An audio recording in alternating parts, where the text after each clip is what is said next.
तो दोस्तों, कैसे हैं आप सभी। उम्मीद करते हैं कि आप अच्छे होंगे और पढ़ाई कर रहे होंगे। तो मेरे प्यारे साथियों, आज हम लोग बात करेंगे जो कल वादा किया गया था कि आपको इस चैनल पर हर रोज एक नया वीडियो आएगा। उस वादे के मुताबिक हम आ चुके हैं और सबसे पहला आपका वीडियो जो आज होगा वो साइंस का वीडियो होगा।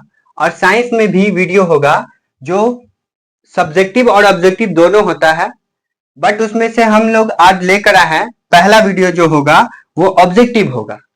और ऑब्जेक्टिव में देखिए कौन सा ऑब्जेक्टिव होगा।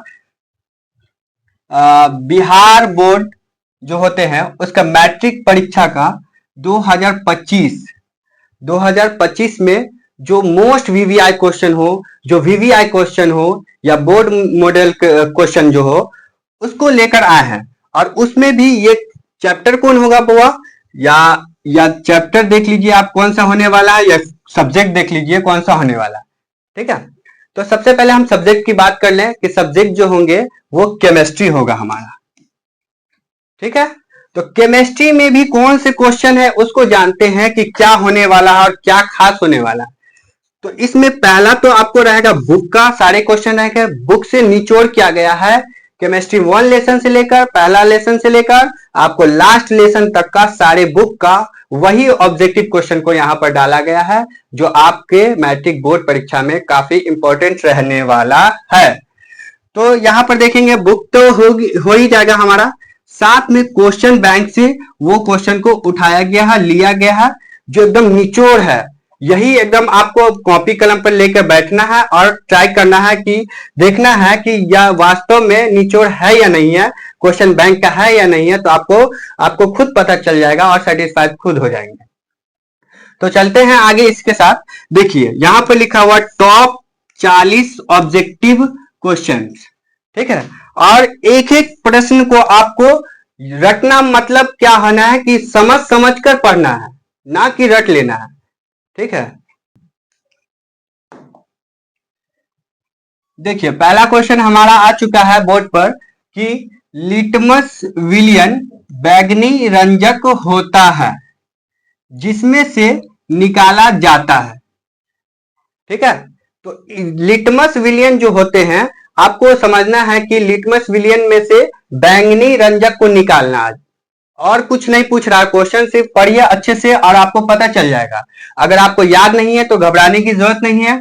आप देखेंगे ऑब्जेक्टिव में क्या क्या डाला हुआ, ऑप्शन में क्या क्या डाला हुआ। तो पहला ऑप्शन आ जाता है लाइकेन। हमारा ऑप्शन नंबर पहला जो है वो लाइकेन है।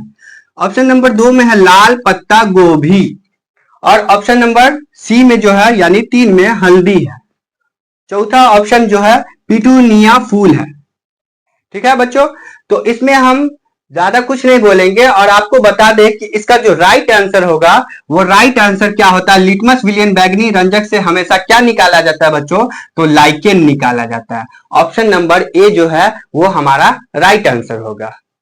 ठीक है, नेक्स्ट बढ़ते हम इसी के सहारे दूसरा क्वेश्चन की तरफ। दूसरा क्वेश्चन हमारा आ गया, देखिए अम्लीय वर्षा के जल का पीएच मान होता है।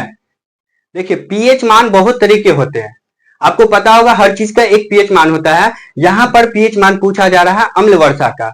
अब मिट्टी का भी पीएच मान होता है, दूध का भी पीएच मान होता है, दही का भी पीएच मान होता है, बहुत सारी चीजों का पीएच मान है। उसके ऊपर हम एक और वीडियो लेकर आएंगे जो आपको सारा पीएच मान देखने को मिल जाएगा।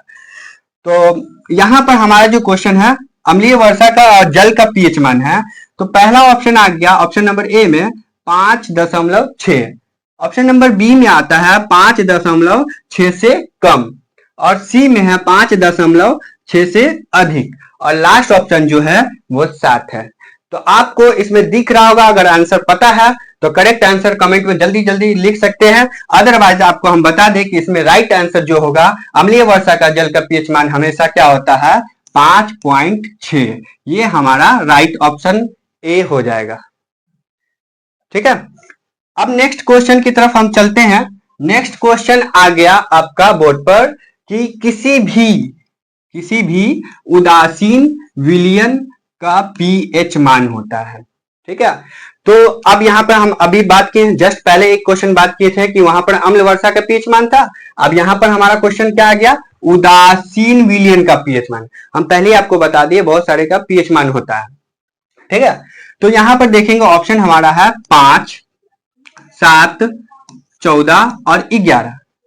कई तरह के उदासीन विलयन होते हैं। इसमें और हम बात कर लें कि आपको यदि अम्ल का पीएच मान पूछा जाएगा, किसका पूछा जाएगा, अम्ल का पीएच मान यदि आपसे पूछा जाए तो आप बोलेंगे अम्ल का जो पीएच मान होता है वो 7 से कम होता है, याद रहेगा ना। और क्षार का जो पीएच मान होता है, क्षार का पीएच मान जो होगा वो आपका क्या होगा, 7 से हमेशा क्या होता है, अधिक होता है, 7 से हमेशा अधिक होता है। और बात एक बता दे कि यह जो होता है, जैसे क्षार अम्ल जो है, अम्ल जो होता है बाबू रे, ये अम्ल क्या करता है, वो नीले लिटमस पत्र को, कौन से पत्र को, नीले लिटमस पत्र को, लिटमस पत्र को कैसा बना देता है। ये क्वेश्चन पूछेगा कि अम्ल नीले लिटमस पत्र को कैसा बना देता है, तो ये नीले लिटमस पत्र को लाल बना देता है। कैसा बना देता है, लाल बना देता है। और क्षार जो है नीले लिटमस पत्र को कैसा बना देता है, तो क्षार जो हमेशा होता है वो लाल लिटमस पत्र को, सॉरी नीले को नहीं, लाल को कैसा बना देता है, लाल को जो बना देगा वह नीला बना देता है, नीला बना देता है। तो आई होप कि आप समझ गए होंगे। और इससे रिलेटेड यानी उदासीन विलयन के रिलेटेड जितने भी क्वेश्चन थे आपको बता दिया गया। अब नेक्स्ट बढ़ते इसी के साथ, अगला क्वेश्चन हमारा आता है बोर्ड पर कि निम्नलिखित में से लवण कौन है। तो लवण के बारे में जानेंगे कि लवण कौन है हमारा ऑप्शन इसमें से। देखिए पहला ऑप्शन है HCl, नंबर 2 में आता है NaOH, और सी जो ऑप्शन है K2SO4, और ये जो है NH4, लास्ट ऑप्शन जो है NH4OH। आइए प्यारे बच्चों आपको बता दें कि HCl किसका सूत्र है, आप पढ़े होंगे, पता होगा कि HCl जो सूत्र है वो किसका सूत्र है, अम्ल का सूत्र है। वो किसका सूत्र है, अम्ल का सूत्र है। अब NaOH ये किसका है, सोडियम हाइड्रा ऑक्साइड, किसका, सोडियम हाइड्रा ऑक्साइड। और यहां हमारा जो लास्ट वाला है वो किसका है, तो अमोनिया हाइड्रा ऑक्साइड। अब जो बच गया हमारा प्यारे बच्चों, आपको फौरन पता हो गया होगा कि इसमें से जो बच गया यानी ऑप्शन नंबर सी हमारा कौन हो गया, ये इसमें से हमारा लवण है, ये हमारा कौन है, लवण हो गया। तो आपको पता चल रहा होगा कि कौन अम्ल था, कौन सोडियम हाइड्रोक्साइड था, कौन अमोनिया हाइड्रोक्साइड था। और इसमें से लवण भी पूरा पता चल गया कि कौन है लवण। तो ऑप्शन नंबर सी लवण हमारा क्या है, K2SO4। ठीक है, आगे हम बढ़ते हैं अगली क्वेश्चन की ओर। अगला क्वेश्चन हमारा क्वेश्चन नंबर 5 है, जो निम्न में कौन विजातीय यौगिक है। यहां पर विजातीय यौगिक आ रहा है। विजातीय यौगिक देखेंगे स्क्रीन पर कि पहला ऑप्शन आ रहा है, ऑप्शन नंबर ए में है चूना पत्थर। ऑप्शन नंबर ए में क्या है, चूना पत्थर। ऑप्शन नंबर बी में है खड़िया, ठीक है, और सी में है संगमरमर, और लास्ट वाला जो है प्लास्टर ऑफ पेरिस, ये ऑप्शन नंबर डी है। तो आपको पहचानना है कि इसमें से हमारा कौन विजातीय, विजातीय का मतलब जो जाति से मिलता हुआ ना हो उसको कहते हैं हम विजातीय। तो इसमें आपको दिख रहा होगा और थोड़ा सा थिंकिंग करेगा, सोचिएगा तो आपको पता चल जाएगा कि ये चूना पत्थर जो है वो एक जाति है, खड़िया भी एक जाति है, और लास्ट जो है संगमरमर ये भी आपका क्या है, एक जाति है। और सबसे अलग इन तीनों में क्या दिख रहा है कि सबसे अलग हमारा कौन है, प्लास्टर ऑफ पेरिस। तो ये प्लास्टर ऑफ पेरिस जो होगा ये हमारा option number D right answer होगा। ठीक है, तो आगे बढ़ते हैं। आगे आ गया बहुत अच्छा क्वेश्चन है, जो बहुत इंपॉर्टेंट क्वेश्चन है, आपको याद रखना है। क्वेश्चन दिख रहा है कि ग्रेफाइट होता है। ग्रेफाइट क्या होता है, ग्रेफाइट आपको पता होगा, आप पढ़े होंगे कौन सा चैप्टर, केमिस्ट्री का धातु और अधातु में, कि ग्रेफाइट क्या होता है। ठीक है, तो ग्रेफाइट जो होता है आपको पढ़ाया गया नहीं, आप तो पहली बार हमसे पढ़ रहे हैं, कोई बात नहीं है, इसमें झिझकने की कोई बात नहीं है या संकोच की कोई बात नहीं है। चले बताते हैं कि ग्रेफाइट होता है क्या। ग्रेफाइट क्या होता है, कभी कभी यह विद्युत का सुचालक भी होता है और कुचालक भी होता है। तो ऑप्शन कहता है कि यह विद्युत का कुचालक है, ऑप्शन नंबर बी कहता है विद्युत का सुचालक है, और ऑप्शन नंबर सी क्या होता है, ए और बी दोनों, और लास्ट क्या है, इनमें से कोई नहीं। तो अभी अभी हम आपको बता चुके हैं यह क्या होता है, विद्युत का सुचालक भी होता है और कुचालक भी होता है। तो राइट आंसर आपको पता चल गया होगा कि ऑप्शन नंबर सी इसमें से हमारा राइट आंसर है। नेक्स्ट क्वेश्चन चलते हैं अगला क्वेश्चन की ओर। अगला क्वेश्चन हमारा है क्वेश्चन नंबर 7, जो है निम्नलिखित में कौन अधातु है। देखो जितने भी क्वेश्चन आपको पढ़ने को मिलेंगे बहुत ही इंपॉर्टेंट क्वेश्चन है, इसको आप अच्छे से याद रख लेना, एकदम समझ समझ कर पढ़ना। अधातु का मतलब आप देखिए, पहला ऑप्शन दिया हुआ कार्बन, दूसरा है सोडियम और तीसरा है एल्यूमिनियम और लास्ट है कैल्शियम।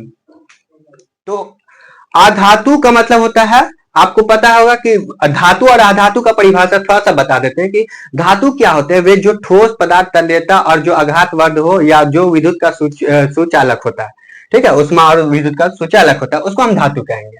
और अधातु तीनों अवस्था में होता है, ठोस, गैस और द्रव्य तीनों अवस्था में होता है। तो यहाँ पर हमको पहचानना है कि अधातु क्या होता है। तो देखिए सोडियम क्या अधातु है, एल्यूमिनियम क्या अधातु है, कैल्शियम अधातु है, नहीं रे भाई, ये तीनों क्या है, ये तीनों हमारा धातु है। ये क्या है, तीनों हमारा धातु है। अब आपको पता चल गया होगा कि लास्ट कौन बचा, कार्बन बचा। तो कार्बन क्या हो जाएगा हमारा, option number A right answer, ये क्या हो जाएगा, धातु हो जाएगा, सॉरी अधातु हो जाएगा। ठीक है, धातु को तो बता दी, ये तीनों हमारा धातु हो जाएगा। ठीक है, आगे चलते हैं, ये देखते हैं क्वेश्चन हमारा है, निम्नलिखित में से किस धातु को किरोसिन में डुबाकर रखते हैं। अब क्वेश्चन को अच्छे से पढ़ना है कि निम्नलिखित में से कौन ऐसा धातु है जिसको हम किरोसिन तेल में डुबाकर रखते हैं।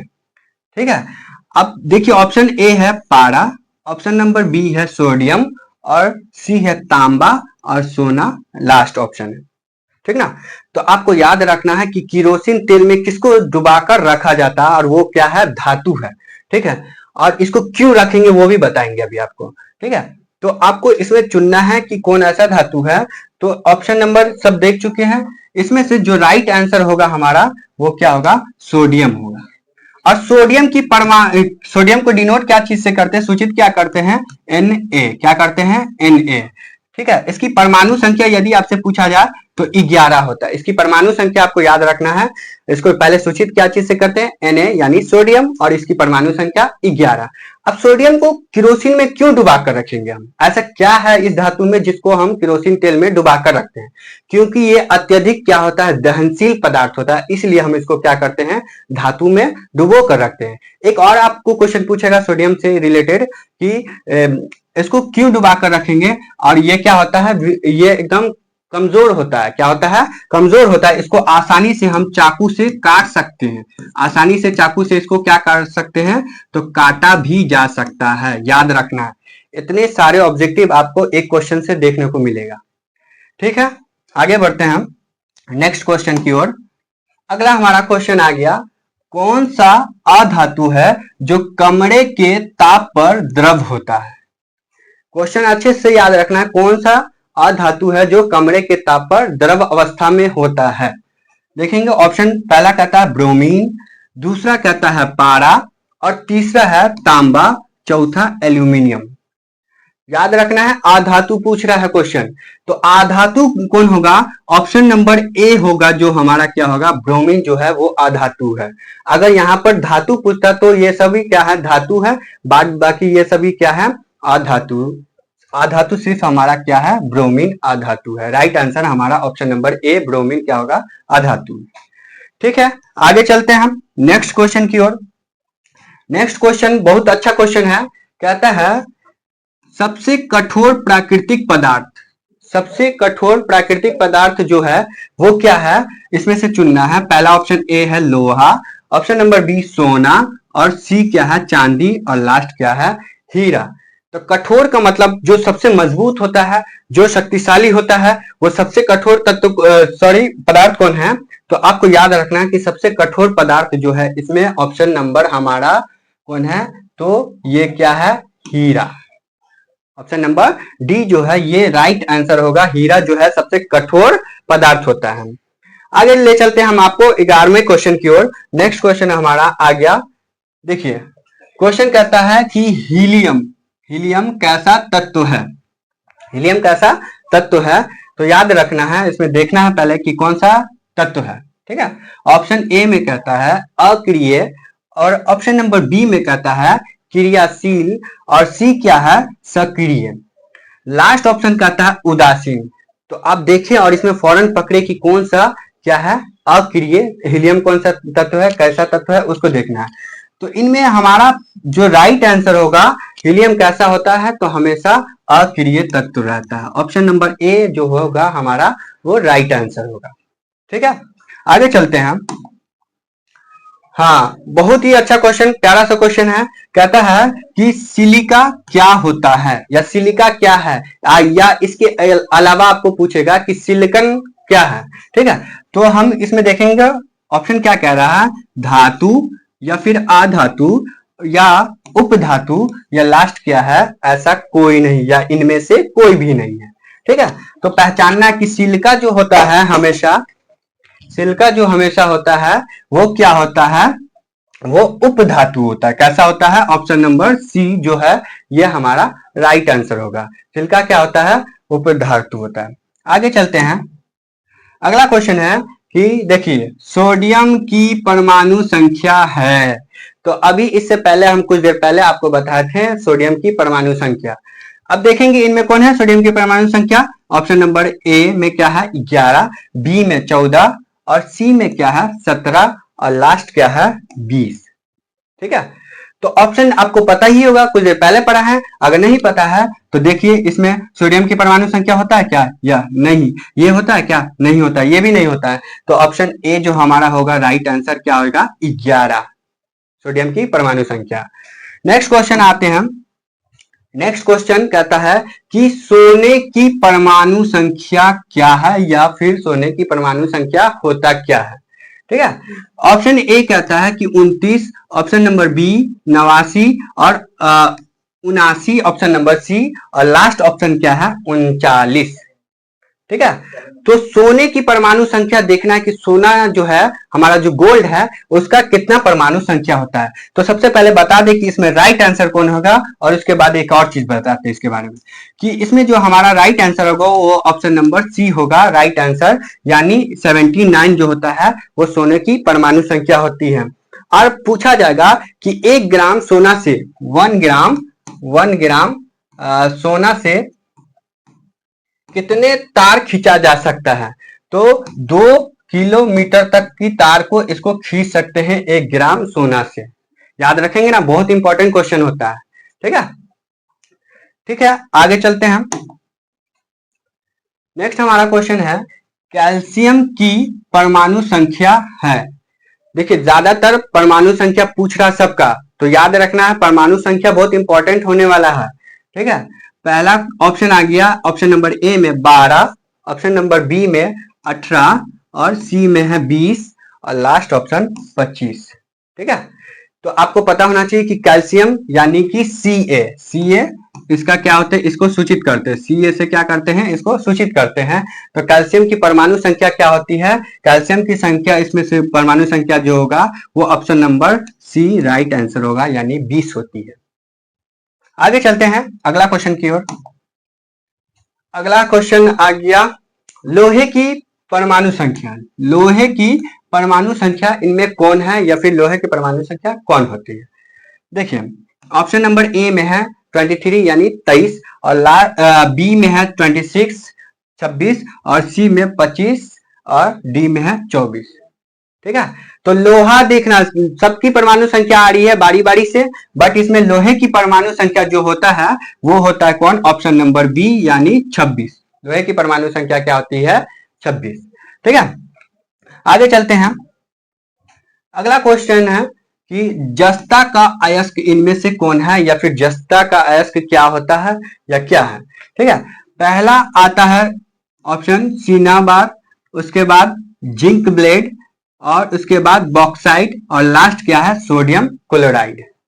तो जस्ता का क्या होता है आपको याद रखना है, जस्ता का जो मुख्य अयस्क होते हैं उसका क्या नाम है, इसको याद रखना है आपको बिल्कुल। तो क्या नाम है इसका, option number B right answer होगा, जिंक ब्लेड। इसको ZN से भी सूचित किया जाता है, जिंक ब्लेड। ठीक है, फिर आगे बढ़ते हैं। क्वेश्चन 18 क्वेश्चन आ गया है कि कैलामाइन, कौन सा है, कैलामाइन जो है किस धातु का अयस्क है। तो कैलामाइन किस धातु का अयस्क होता है उसको देखेंगे। कैलामाइन जो है यहाँ पर ऑप्शन ए में दिया हुआ जिंक, ऑप्शन नंबर बी में एल्युमिनियम Al दिया हुआ, और ऑप्शन नंबर सी में Fe, और लास्ट क्या है Hg। ठीक है, तो कैलामाइन चूज करना कि कैलामाइन कौन सा होता है। ठीक है, तो इनमें से हमारा जो राइट आंसर होगा वो क्या होगा, कैलामाइन Zn होगा। क्या होगा, Zn। आगे चलते हैं। हाँ देखिए, क्वेश्चन आ गया मालाचाइट किस धातु का अयस्क है। मालाचाइट किस धातु का अयस्क है, तो मालाचाइट जो किस धातु का अयस्क है, ऑप्शन दिया हुआ Mg, ए में Mg, और बी में Cu, और सी में क्या है Fe, और डी में Au। ठीक है, तो आपको जान लेना है कि मालाचाइट जो होता है, मालाचाइट होता क्या, ये भी बहुत सारे को पता नहीं होगा। मालाचाइट क्या है, एक धातु का नाम है। क्या चीज का नाम है, धातु का नाम है, जो काफी कठोर हाइड्रोक्लोरिक धातु होता है। ठीक है, तो इनमें मालाचाइट का आपको पूछा गया है अयस्क, कौन सा अयस्क होगा इसमें जो मालाचाइट है। तो इसमें जो राइट आंसर होगा ऑप्शन नंबर बी होगा, ऑप्शन नंबर Cu, कॉपर। जो अभी बताए थे इसकी परमाणु संख्या कितनी होती है, 20 होती है। ठीक है, देखिए हमारा 20वां जो क्वेश्चन है वो आभूषण बनाने वाला सोना होता है। तो आभूषण मतलब गहना बनाने वाला सोना जो होता है, उसमें देखना है।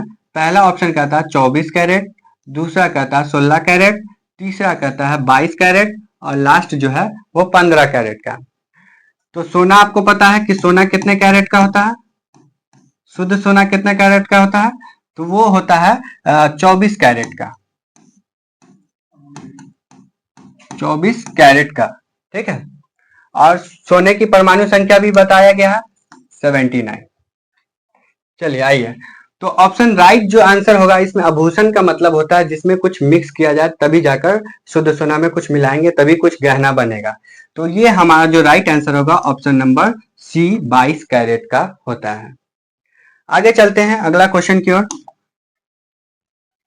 देखिए ये क्वेश्चन बहुत दफा पूछा गया है आपके बोर्ड मॉडल एग्जाम में। ठीक है, तो देखिए क्वेश्चन क्या था, सीसा और टीन के मिश्र धातु को कहते हैं। जो सीसा है और टीन है इन दोनों को मिलाया गया है, जब मिलाया गया है तो क्या बनते हैं, मिश्र धातु तैयार होते हैं। तो यहाँ पर पहचानना है कि मिश्र धातु इनमें से कौन सा है और कौन कौन का, सीसा और टीन का।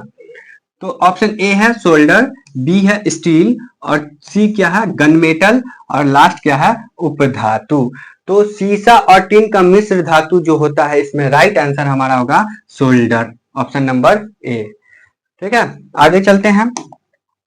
अगला क्वेश्चन है पीतल है, इनमें से पीतल है, पीतल कौन है और कैसा धातु उसको चेक करना है। तो आइए, ऑप्शन नंबर ए कहता है कि धातु का, बी कहता है अधातु का, और सी क्या कहता है मिश्र धातु का, और लास्ट उपधातु का। तो पीतल क्या होता है, हमेशा जो होता है वो मिश्र धातु होता है। पीतल क्या होता है, मिश्र होता है, क्योंकि पीतल और कांसा मिलता है।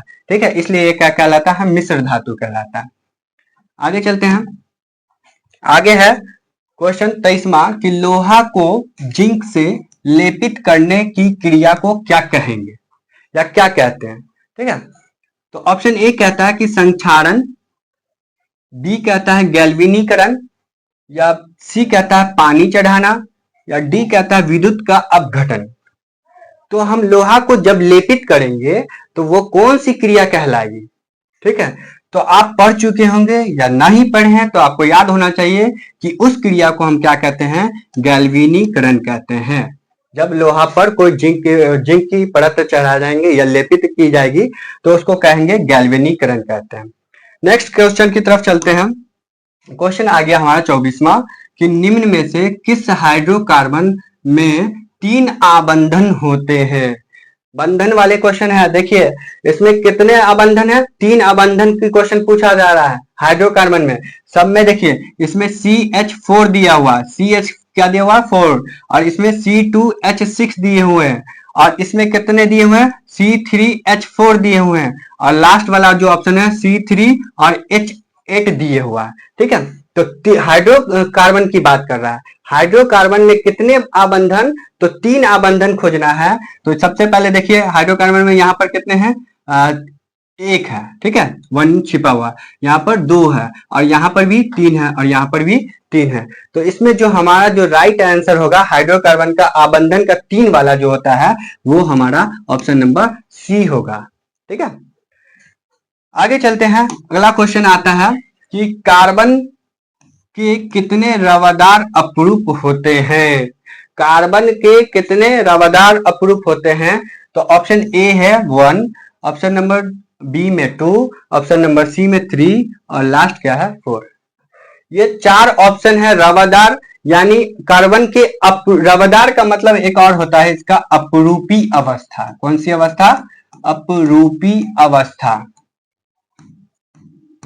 आपसे क्वेश्चन पूछ देंगे कि कार्बन के कितने अपरूपी अवस्था होते हैं, तो आपको याद रखना है कि कार्बन के अपरूपी अवस्था जो होते हैं वो ऑप्शन नंबर सी 3 होते हैं। कितने होते हैं, 3 होते हैं। आगे चलते हैं। अगला क्वेश्चन आता है कि निम्न में से कार्बन का अपरूप है। देखिए अभी अभी पढ़े थे कौन कौन अपरूपी अवस्था या कितने होते हैं, अब उनमें जानेंगे कि कौन सा अपरूपी अवस्था है। ठीक है, कार्बन के जो अपरूपी अवस्था होते हैं, पहला ऑप्शन ए आया कि ग्रेफाइट, बी क्या हो गया हीरा, और 3 में जो है सी में फ्लोरीन, और लास्ट जो है इनमें सभी। तो कार्बन के अपरूपी अवस्था अभी तो बताए हैं कि 3 होता है, और 3 कौन कौन है, ग्रेफाइट, हीरा, फ्लोरीन, यानी हमारा ऑप्शन नंबर डी जो होगा वो राइट आंसर होगा, इनमें से सभी होगा। आगे चलते हैं। अगला क्वेश्चन कहता है कि ऑक्सीजन के 2 परमाणुओं के बीच कितने आबंधन पाए जाएंगे। तो ऑक्सीजन के 2 परमाणुओं के बीच हमेशा कितने परमाणु बंधन पाए जाते हैं, तो इसका ऑप्शन देखें 1, 2, 3 या कोई आबंधन नहीं। तो ऑक्सीजन के 2 परमाणुओं के बीच कितने बंधन पाए जाएंगे, आबंधन पाए जाएंगे, तो हमेशा 2 ही आबंधन पाए जाते हैं। ठीक है, अगला क्वेश्चन आते हैं। अगला क्वेश्चन कहता है बेंजीन का अणुसूत्र क्या होता है। अणुसूत्र की बात बहुत सारा बात हुई है, और भी अणुसूत्र है जो बहुत इंपॉर्टेंट होते हैं। तो यहाँ पर जो इनमें से था बेंजीन को देखेंगे। क्वेश्चन कहता है ऑप्शन नंबर ए में है CH4, बी में है C2H6, और सी में क्या है C6H6, और डी क्या है C2H4। तो बेंजीन का सूत्र जो होगा इसमें राइट आंसर होगा वो ऑप्शन नंबर सी, C6H6 जो होते हैं वो बेंजीन का सूत्र होता है। आगे चलते हैं। देखिए क्वेश्चन कहता है कि 30वां अल्कोहल में कौन सा तत्व उपस्थित नहीं होता है। क्वेश्चन पूछा जा रहा है कि अल्कोहल के अंदर कौन सा तत्व जो है वो नहीं उपस्थित होते हैं। ठीक है, तो अल्कोहल के अंदर कौन सा तत्व नहीं उपस्थित होता है। पहला ऑप्शन ए में कार्बन, ऑप्शन नंबर बी में है ऑक्सीजन, और सी में क्या है हाइड्रोजन, और लास्ट में क्या है नाइट्रोजन। तो अल्कोहल में इसमें से चुनना है कि कौन सा तत्व नहीं उपस्थित होते हैं। तो इसमें जो होगा राइट आंसर वो डी होगा, नाइट्रोजन जो होते हैं इसमें उपस्थित नहीं। अगला क्वेश्चन देखेंगे कि 31वां क्वेश्चन कहता है अमोनिया के एक अणु में नाइट्रोजन एवं हाइड्रोजन के परमाणुओं की संख्या का अनुपात होता है। अमोनिया का अणु है और उसमें नाइट्रोजन और हाइड्रोजन के परमाणुओं की संख्या का अनुपात पूछा जा रहा है। तो ऑप्शन देखेंगे 3:1, बी में देखेंगे 2:1, और सी में 1:2, और डी है 1:3। तो राइट आंसर जो होगा ऑप्शन नंबर डी 1:3। आगे चलते हैं। अगला हमारा क्वेश्चन है 32वां क्वेश्चन, निम्नांकित में से कौन शराब के रूप में उपयोग होता है। शराब जो होता है उसमें क्या उपयोग होते हैं, क्या पाए जाते हैं? तो ऑप्शन नंबर ए में एथेनॉल, बी में मेथेनॉल और सी में सिरका और लास्ट में क्या है? मेथेनोइक अम्ल। तो शराब में क्या पाए जाते हैं? हमेशा क्या पाए जाते हैं? एथेनॉल पाए जाते हैं। क्या पाए जाते हैं? एथेनॉल पाए जाते हैं। आगे चलते हैं। अगला क्वेश्चन है कि तत्वों के आवर्ती वर्गीकरण में अष्टक सिद्धांत दिया गया। तत्वों का जो आवर्ती वर्गीकरण है उसका अष्टक का सिद्धांत किसने दिया? कौन ऐसे वैज्ञानिक थे जिन्होंने अष्टक का सिद्धांत दिया? ठीक है, तो पढ़ेंगे। पहला ऑप्शन है डेवे राइनर द्वारा, या फिर न्यूलैंड्स द्वारा, या फिर मेंडलीव के द्वारा, या फिर कोई नहीं है इसमें से।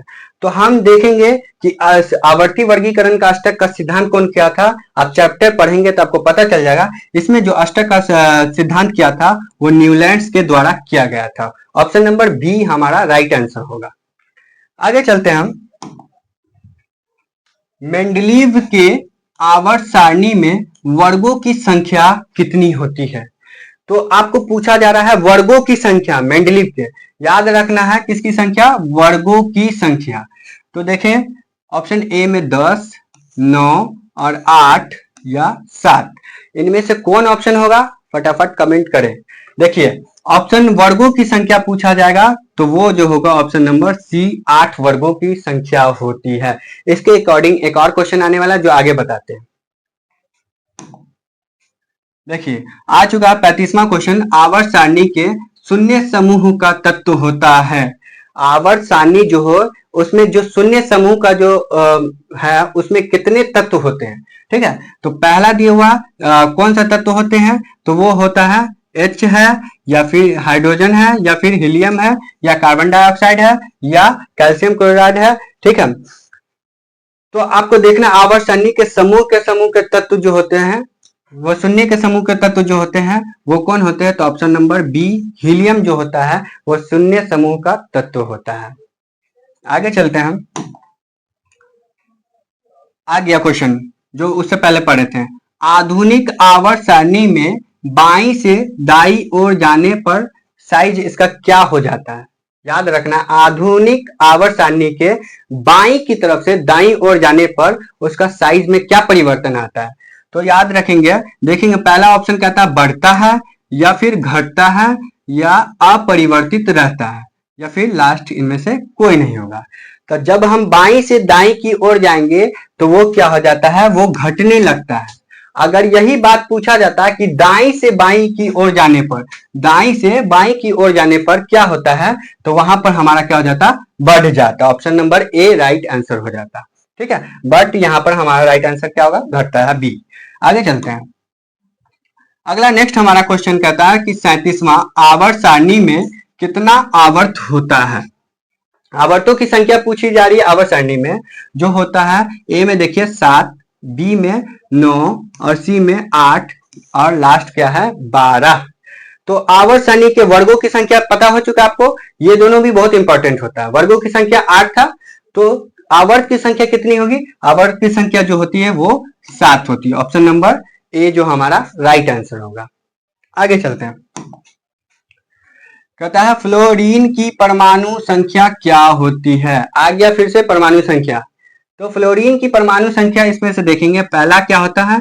ए में दिया हुआ 9 यानी 9, और बी में है 19, सी में 29 और डी में 39। तो फ्लोरीन क्या होता है? फ्लोरीन की संख्या जो होती है वो क्या होता है कि 9 होता है। फ्लोरीन की परमाणु संख्या 9 होता है। Option number A right answer होगा। आगे बढ़ते हैं हम।